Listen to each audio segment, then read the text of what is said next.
Welcome to the most authoritative boxing channel here on social media. Ahmed. Today's episode, Saul Canelo Alvarez, the current undisputed super middleweight champion of the world, has by mutual consent terminated his 3 fight contract with Al Haymon and the PBC. Why was that? Because proud to Saul Canelo Alvarez signing with the PBC looked like the more viable option and handed him a 3 fight contract.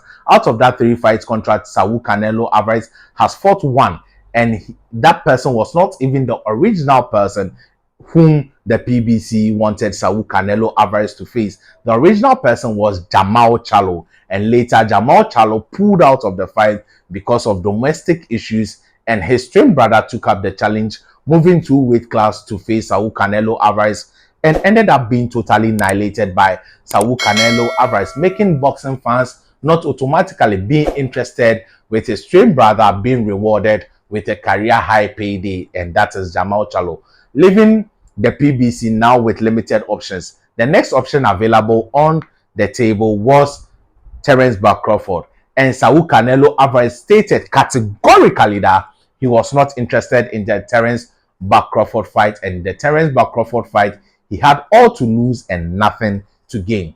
Then fast forward to the David Benavidez fight. The David Benavidez fight was very interesting because immediately David Benavidez announced that he was going to compete in the light heavyweight division. I was like, what the F is wrong with David Benavidez?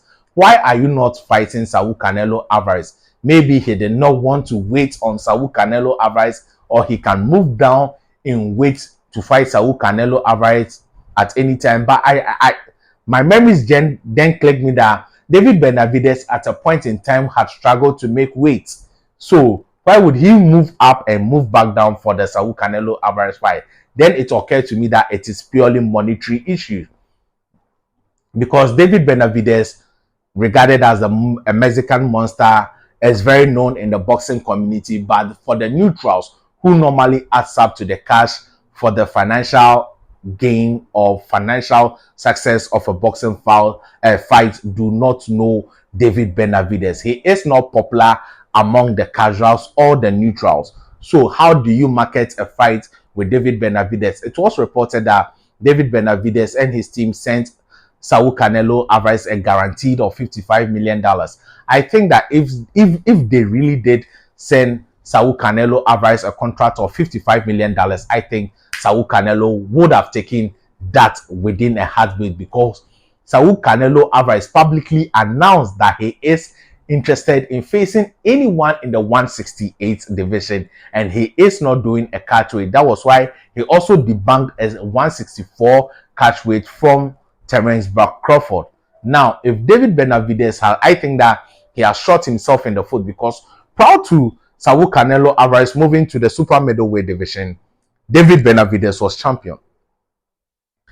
Few months, David Benavidez lost his championship outside the ring. Why should it be so? It's because David Benavidez is not disciplined, and a disciplined fighter cannot beat Saul Canelo Alvarez. He looked reformed, but I think that he still have those bad traces and habits, and let's see how he does in the light heavyweight division. Now, another option on the table for Saul Canelo Alvarez was David Morrell.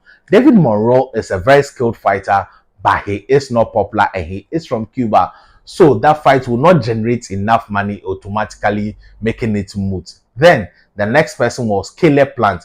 Caleb Plant is a fighter whom Saul Canelo Alvarez had already beaten in order to add the last jigsaw, which was the IBF belt, to his 3 other belts to become undisputed. So a lot of people would not have been interested in that fight, and hence Al Haymon, looking at the options on the table and what Saul Canelo Alvarez also has, or options available to him, or things he would be demanding, it was best in their interest to terminate their contract. But it has been reported that Saul Canelo Alvarez wants to fight 3 times this year, according to Eddie Hearn. And Eddie Hearn, they are working on the fight plan for Saul Canelo Alvarez. We all know that the 4th of May have been reserved for Saul Canelo Alvarez. So Saul Canelo Alvarez will be returning on the 4th of May, then in September, and maybe in December. What are the options available to Saul Canelo Alvarez on the Zone platform or Matchroom. He has Jaime Munguia. Jaime Munguia fight, I think that does well because they are both true-blooded Mexicans. So that fight would do well, especially with Jaime Munguia's win over John Ryder, knocking him out, and Saul Canelo Alvarez unable to knock out John Ryder. I think that will also raise a talking point about the two of them facing each other. Another option available for Saul Canelo Alvarez is a rematch with Dimitri Bivol, be it at 175 or 168. It will be an interesting fight, be a very good option for Saul Canelo Alvarez. And the PBC, Matchroom and Golden Boy, they have options for Saul Canelo Alvarez. So I'm looking forward to Saul Canelo Alvarez signing a 3-fight deal with Matchroom, Golden Boy, and the Zone, and we will be in for a thriller. I think that this is a purely business decision and not because Saul Canelo Alvarez was docking anyone in particular. I think that the fights available on the PBC platform could not generate the needed amount. The Terence Crawford fight could have generated loads of money because of the last performance of Terence Crawford and the buzz around Terence Crawford now. But Saul Canelo Alvarez stated that Terence Crawford has all to gain and he has all to lose, and it is not fair in a boxing match when the gains are only one way. So that is my take, and I agree, and I think that Saul Canelo Alvarez should move to the PBC, Matchroom or the Zone or Golden Boy and sign a deal with them in order for his career to progress. That is my take on this episode. Stay positive. Remember, your greatness has no limit. If you have not subscribed till this point, do me a favor by hitting the subscribe button, press the bell icon, express your views in the comment section, give this video a thumbs up.